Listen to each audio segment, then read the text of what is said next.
Allô, allô. Oui, bonjour, Marc-Antoine Lebray. Bonjour Marc-Antoine Lebray, merci d'avoir accepté notre invitation. On est en direct sur le 100.9. Dis donc. Avec plaisir. Eh ben, alors, j'ai envie de commencer. Tu es un gars du coin et nous, Active, on adore les gars du coin qui ont une sacrée popularité quand même, puisque tu fais les plateaux télé et puis tu passes à l'Hermione dans 2 jours, si je me trompe pas. Ouais, c'est ça. Comment ça se passe? Le stress, pour commencer, voilà, je balance une question comme ça, voilà. Le stress, puisque en fait tu joues chez toi. Oui, exactement. Effectivement, il y a de la famille qui va être au spectacle. Donc, mais c'est toujours un plaisir. C'est toujours un plaisir parce que il y a aussi, je sais que je vais reconnaître plein de visages dans la salle, des gens qui me suivent depuis le départ, des gens que je connais aussi, voilà, que j'ai rencontrés auparavant. Donc c'est toujours un kiff, ouais, c'est sûr, de revenir à la maison. Alors on va revenir quelque temps avant. C'est une passion, l'univers un peu du spectacle, de l'imitation en règle générale. Marc-Antoine, quand il était petit, comment ça s'est passé? Comment dans les repas, je pense dans les repas de famille peut-être, tu as commencé à imiter des personnalités. Comment ça s'est passé? Quelle est ton enfance finalement? Alors oui, effectivement, j'ai commencé à imiter. Tout au départ, c'était, je regardais les imitateurs et je trouvais ça vraiment top, le fait de passer d'une voix à l'autre. Donc au départ, j'imitais un peu les imitateurs, leurs imitations. Et puis très vite après, j'ai commencé à imiter mes profs à l'école. Oh, c'est une bonne chose. Et c'est là, ouais, c'est ça. Non, c'est cool. C'est là que j'ai commencé vraiment à faire rire les autres, quoi. J'étais hyper dissipé comme élève, donc j'écoutais pas, j'étais trop dans la lune et du coup je me concentrais sur les mimiques et les expressions des professeurs. Alors tu parles humoriste, t'es aussi imitateur. C'est deux choses différentes. Comment tu le mélanges finalement? Parce que humoriste pour tout ce qui est texte, blague, blague, humoriste, bref, et bien sûr imitateur. Tu mélanges tout ça. Comment ça se passe? Comment tu différencies les deux? C'est sûr que l'imitation, une fois qu'on a reconnu la voix, c'est souvent les gens rient souvent effectivement du personnage, mais après c'est vrai qu'il faut raconter quelque chose, donc faut que ce soit effectivement, faut que le texte après suive, quoi, en fonction aussi du personnage. Donc c'est ça peut permettre aussi de justement de rentrer dans plusieurs humours, même en fonction de la personne que j'imite, donc ça c'est intéressant. Et puis bien sûr, j'utilise aussi un petit peu ma voix. Il y a aussi pas mal dans le spectacle, en tout cas, il y a aussi pas mal d'impro. Donc c'est vrai que là, j'interroge les gens dans le public, donc ça crée des situations hyper marrantes, parce qu'il y a quand même, je sélectionne des gens qui ont qui ont un visage plutôt marrant, et en général, je me trompe rarement. Et après, on tombe sur des discussions qui peuvent vraiment être hilarantes. Et ben justement, en imitation, comment ça se passe? Comment tu travailles finalement les voix? Puisque je pense que tu dois visionner des milliers d'heures de vidéos pour avoir la bonne intonation de voix, la bonne le bon, on va dire, bon choix. Comment ça se passe? Comment tu sélectionnes aussi tes voix?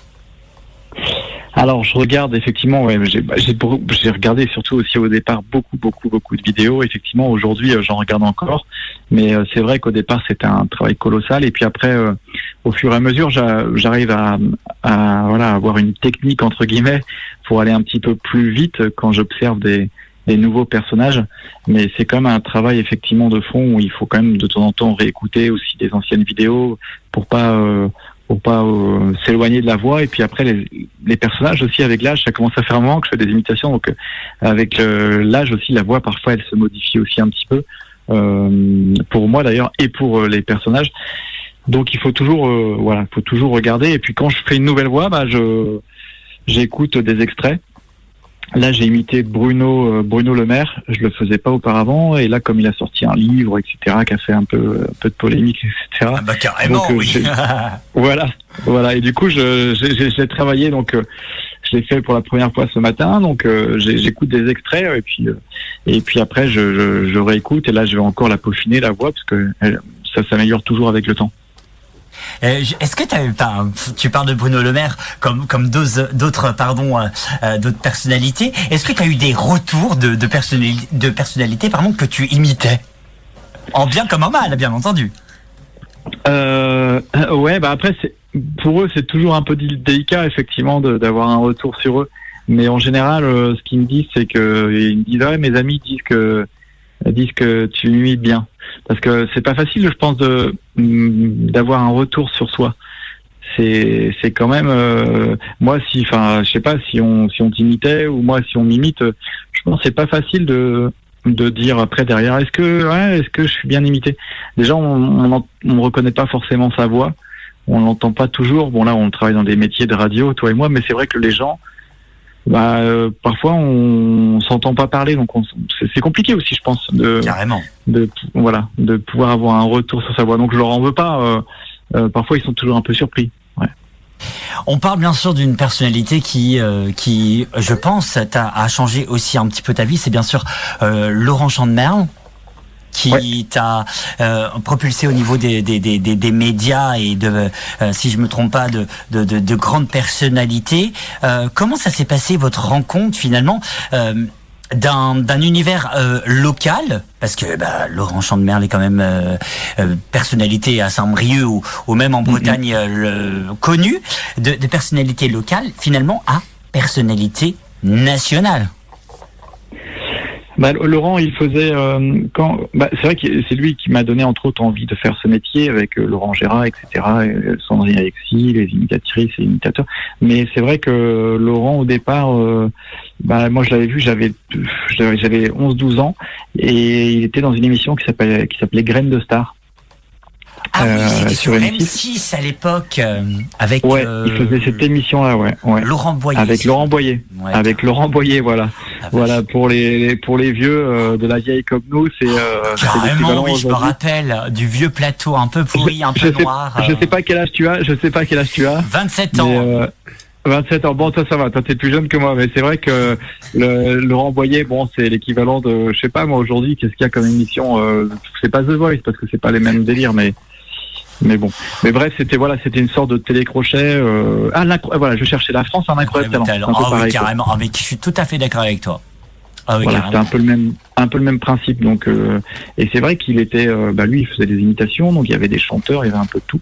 Et lui, je trouvais ça vachement bien ce qu'il faisait. Et puis en plus, il venait de Plaintel, donc on le supportait, toute la commune le supportait. Et puis je trouvais ça vachement bien. Et après, un peu plus tard. J'étais en 6e ou 5e, je sais plus, on me demandait qu'est-ce que tu veux faire plus tard comme métier, et moi j'avais dit imitateur. Et j'avais été le rencontrer, Laurent, j'avais fait une interview pour savoir comment devenir imitateur. Et 10 ans après, il m'a invité à faire ma première télé, c'était chez Patrick Sébastien. Ouais, c'est vrai, petit ou adolescent, quand les profs te demandent qu'est-ce que tu veux faire plus tard, imitateur, je pense que la première chose qui a été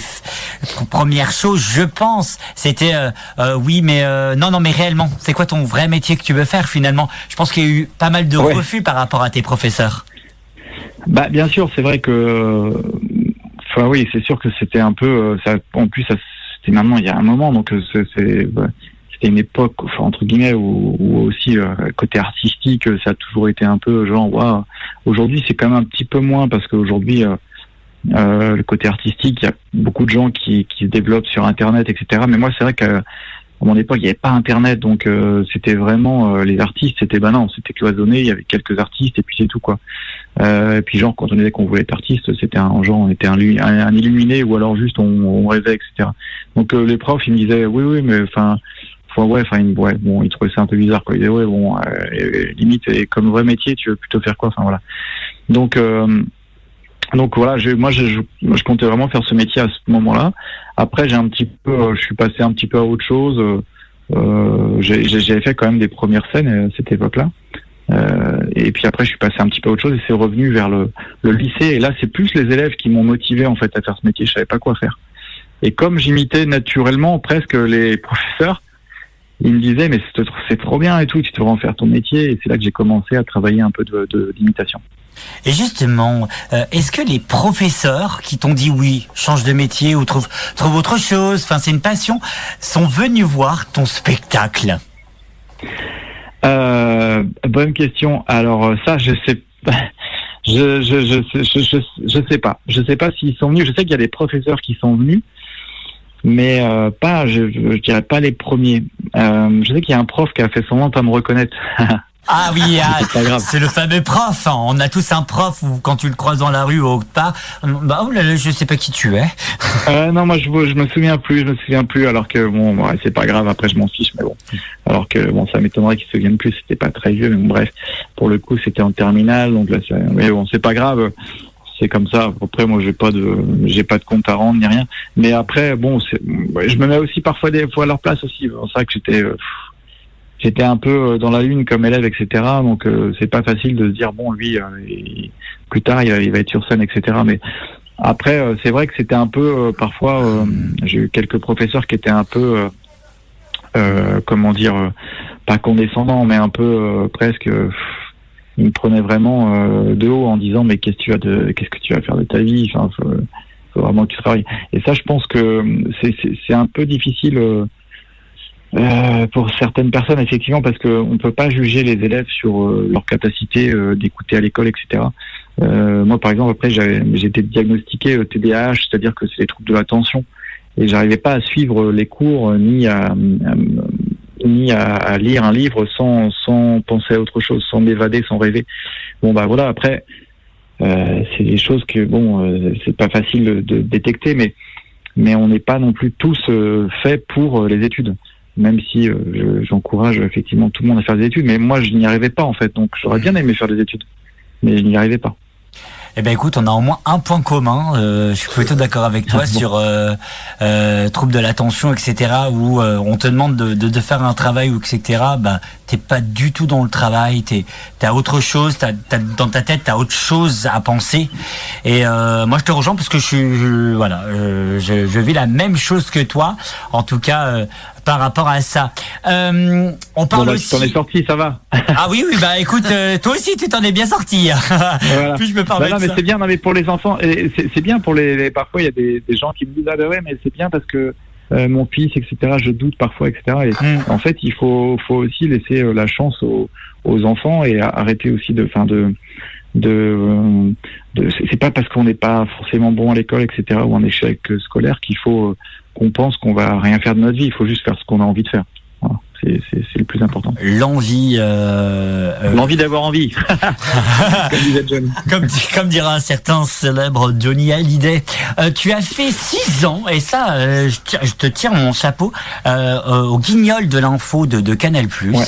Qui est pour moi l'une des meilleures émissions qui a su partager leur point de vue de l'actualité. Tu as fait 6 ans d'émission. Malheureusement, il y a eu ce qui s'est passé et puis aussi la fin des Guignols de l'info. Oui, c'est moi qui fais du bruit, c'est normal, je revisse mon micro. D'accord, merci. Ah, pas de problème, on a l'impression d'avoir une porte qui grinçait dans le fond. Le micro s'était dévissé au fur et à mesure et du coup je l'ai enlevé sans vouloir. Et pour toi, un mot sur malheureusement les Guignols de l'info, c'est que c'était quand même mythique quand même. Enfin, j'aimerais avoir ta réaction parce que t'as quand même passé 6 ans dans la maison, quoi. Ouais, c'était hyper bien. Je crois que j'ai même passé 7 ans, il me semble. Bref, je sais plus exactement. Mais non, c'était vraiment bien, c'était vraiment hyper cool. Moi, j'ai appris plein de choses. Après, c'est vrai que tout a une fin, c'est comme ça. Les programmes, ça dure pas non plus 40 ans, ça a duré vachement longtemps, je crois 27 ans. Et oui, 25 ans, il me semble. Ouais, on devait fêter les 25 ans, il me semble. Mais c'est vrai que moi, j'ai passé des années formidables, quoi. Moi, j'étais un gamin, enfin, j'arrivais à Paris, j'ai commencé, je crois que j'avais 23 ou 24 ans. Et je débarquais là, moi, 2 ans plus tard ou 1 an plus tard, je me suis retrouvé à Cannes, au Festival de Cannes, parce que ils faisaient la déloc, les Guignols, ils allaient sur le plateau avec le Grand Journal, et les imitateurs allaient, et moi je me suis retrouvé là-bas. Enfin, c'était un autre monde. Donc j'ai vraiment des très très bons souvenirs de presque de gamin, quoi. Alors, à 23 ans, on est encore un peu gamin. Enfin, je veux dire, voilà, mais c'est que des bons souvenirs. Franchement, j'ai appris plein de choses, j'ai rencontré des gens formidables. Donc c'est une très très bonne très très bonne époque. J'en vois encore certaines personnes de temps en temps. Mais c'est comme ça. Après, je me dis que tout a une fin, ouais. Retour en 2023 avec ton nouveau spectacle solo, si je me trompe pas. Parle-nous un petit peu de ce nouveau spectacle. Comment tu l'as conçu? Ce spectacle, alors donc c'est solo barré parce que je suis seul sur scène, mais pas vraiment puisqu'il y a 90 personnages 90 imitations dans le spectacle. Donc il y a un petit peu de tout. Je parle du futur. Dans le spectacle, j'imagine ce qui va se passer en 2040 parce qu'on parle beaucoup du réchauffement climatique, de la planète qui bouge énormément, etc. Donc je parle un petit peu du futur. J'imagine à quoi vont ressembler les médias, entre autres, en 2040. Il y a une partie sur le présent où là justement, je parle de l'actu. À la manière de mes chroniques que je fais sur RFM à la radio, c'est-à-dire des chroniques sur l'actu avec des personnages. Et là, c'est là qu'intervient justement de l'improvisation avec le public. Je fais intervenir des gens dans le spectacle qui me posent des questions sur l'actu.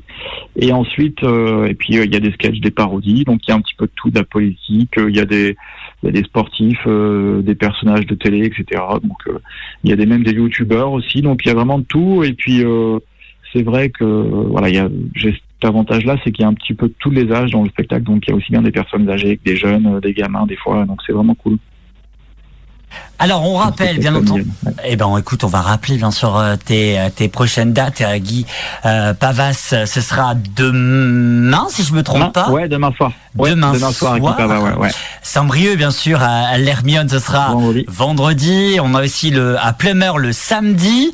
Et c'est vraiment le côté un peu breton où vraiment t'as été même jusqu'à Plumeur, quoi. T'as vraiment été jusqu'aux terres, hein, finalement, parce que Plumeur pour moi c'est les terres. Hein, excusez-moi, comme Plénaud, Saint-Julien, représente parce qu'on a Saint-Julien, bref. Et je pense que ces dates-là sont, je pense, importante pour toi de revenir, comme tu le disais avant en début d'interview, de revenir dans tes terres finalement et de présenter finalement l'enfant du pays dans l'humour, dire voilà, j'ai un nouveau spectacle à vous proposer et puis voilà, je pense, j'attends ta réaction, mais est-ce que c'est ça finalement? Ouais, parce que c'est sûr que c'est tout. Moi j'adore revenir parce que pour plein de raisons, effectivement. Après, c'est vrai que parfois il y a des gens qui savent même pas que je suis breton, c'est-à-dire il y a des gens, parfois je vais aller à Brest ou autre part et puis je vais les croiser, ils vont me dire mais qu'est-ce que tu fais là, etc. C'est rigolo même parfois. Bon, ça n'arrive pas trop, mais et je dis moi je viens d'ici en fait. Je suis plus quand même quand je suis du côté de Plaintel, etc. Moi, je suis d'ici, je suis du coin. Donc après, moi, c'est vrai que c'est toujours. Je reviens souvent en Bretagne. Hein, je reviens à peu près tous les mois ou tous les 2 mois. Je vois mon frère, ma famille, etc., ma mère. Et puis donc c'est un rêve de revenir à chaque fois parce qu'en fait, moi, c'était un rêve de monter sur scène. Et quand j'étais petit, c'est vrai que je voyais les affiches dans la rue, etc., des artistes qui passaient. Je me disais ouais, d'accord, ils viennent en tournée, ils viennent faire des spectacles, etc. Et aujourd'hui, j'ai la chance de pouvoir me produire dans des grandes salles en Bretagne, donc c'est toujours un plaisir. Je vais faire aussi Rennes et Nantes au mois de juin, donc c'est toujours moi si je pouvais faire toute ma vie ça, c'est que ça, je signe. Hein, c'est un plaisir. Enfin voilà. C'est un kiff total, ouais. On rappelle. Et j'ai hâte de présenter ce 3e spectacle justement partout en Bretagne. Ouais. Tu me disais Rennes, ce sera le 23 juin 2023 à l'MC2, si je me trompe pas, et le 24 juin à Nantes, Cité des Congrès. Tu répètes à Nantes, bien entendu. Donc voilà, j'avais Jocelyn, un de mes chroniqueurs, qui avait une question à te poser. Ouais. Ouais, j'avais une petite question justement, je reviens sur ce que tu disais, comme quoi c'était un rêve d'enfant, etc. Moi je voulais savoir à quel moment c'est passé du rêve à la réalité. À quel moment, quel événement ou quelle chose a fait que tu t'es dit que au-delà des blagues, des blagues et des imitations que tu pouvais faire avec la famille, en étant adolescent, avec les profs, tout ça, à quel moment ça est passé ça devient vraiment professionnel? J'ai mis beaucoup de temps en fait parce que c'est vrai qu'au départ je suis arrivé après j'ai commencé par les cabarets donc à Paris, des scènes ouvertes aussi, des petits comment on appelle ça, des petites salles de stand-up. J'ai plus le nom des j'ai fait des cafés-théâtres. Ouais, des théâtres et des cafés-théâtres, etc. Mais il y avait aussi les stades de comedy club, voilà, les comedy clubs qui se montaient quand j'ai commencé, et je faisais un petit peu toutes ces scènes-là. Et ensuite, après, c'est vrai que je suis arrivé à la radio et au Guignol de l'info.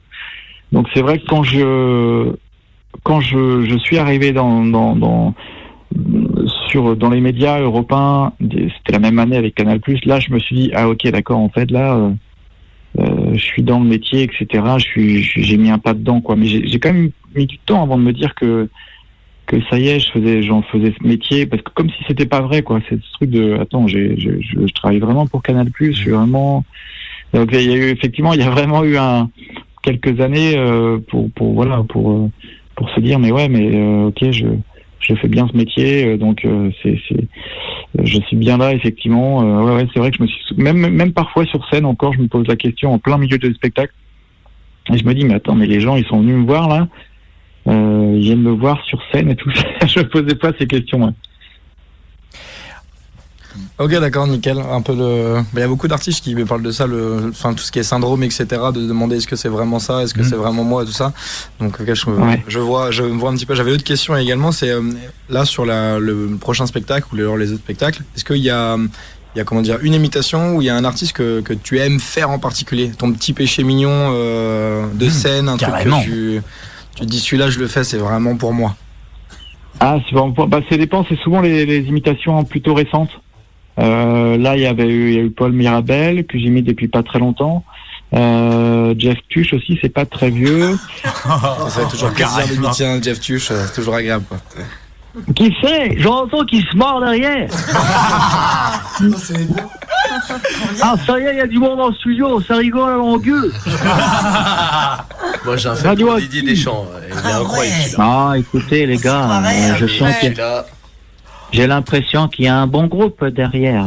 Après, c'est vrai que Langueux, c'est pas les derniers. Hein. Bon, au foot, c'est les derniers, mais c'est pas les derniers au bar. Hein. Ouais. Je les entends, les bourrins derrière qui rigolent. Hein. On se marre. On les connaît, les repas foot, à Langueux. Hein. Oui, tout à fait. Ah, mais le pire, c'est que c'est vraiment vrai. Hein. Même à Saint-Julien, on a Tom qui est bien sûr footballeur non plus. Il est surtout. Saint-Julien, c'est des gaziers. C'est des gaziers, Saint-Julien. Oh non. C'est terrible, c'est comme Platel. Tout le monde est alcoolique. Non, Platel, c'est pire que... tout. On fait tout, il y a toujours une bonne excuse pour un apéro. T'as acheté une voiture, apéro. T'as acheté une tondeuse, apéro. Tu passes à la radio, apéro. Apéro, c'est ça, tu passes à la radio, apéro. Hein, voilà, on invite le vrai apéro. Un petit Jean Lassalle. Jean Lassalle, on me dit, mais non, Jean Lassalle, c'est compliqué. Ouais, ils ont dire, belle région, ouais. Alors, hier, les gendarmes m'ont arrêté dans le...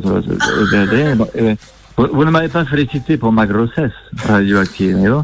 Hier, les gendarmes m'arrêtent, ils me font souffler dans le ballon. Résultat, 3 kilos de 100 grammes. Ils m'ont dit à ce niveau-là, ce n'est plus d'alcoolémie, c'est un bébé, voyez-vous. Voilà. On dirait mon père. Comme. Merci en tout cas d'avoir accepté notre invitation. On rappelle aussi que merci à vous, c'est cool. Tu fais aussi une tournée à Paris, ce sera à la Cigale le 15, 16 et 17 décembre prochain. Merci encore au nom de Radioactive d'avoir accepté notre invitation dans Turn Up. Et puis à très vite dans le coin. Tu passes nous voir, hein? Bien sûr les gars, je suis toujours là. J'ai déjà vu Radioactive il y a quelques années. Je vous passerai. Ouais, bah écoute, avec plaisir. Merci Marc-Antoine Lebret. Merci à vous, c'était cool, merci beaucoup. Et qu'on retrouve bien sûr sur une radio concurrente, mais qu'on aime bien, c'est RFM. Chaque matin, si je me trompe pas. Ouais, c'est ça. Merci beaucoup. Merci, excellente soirée. On reste avec nous sur le 100.9 radio-active.com.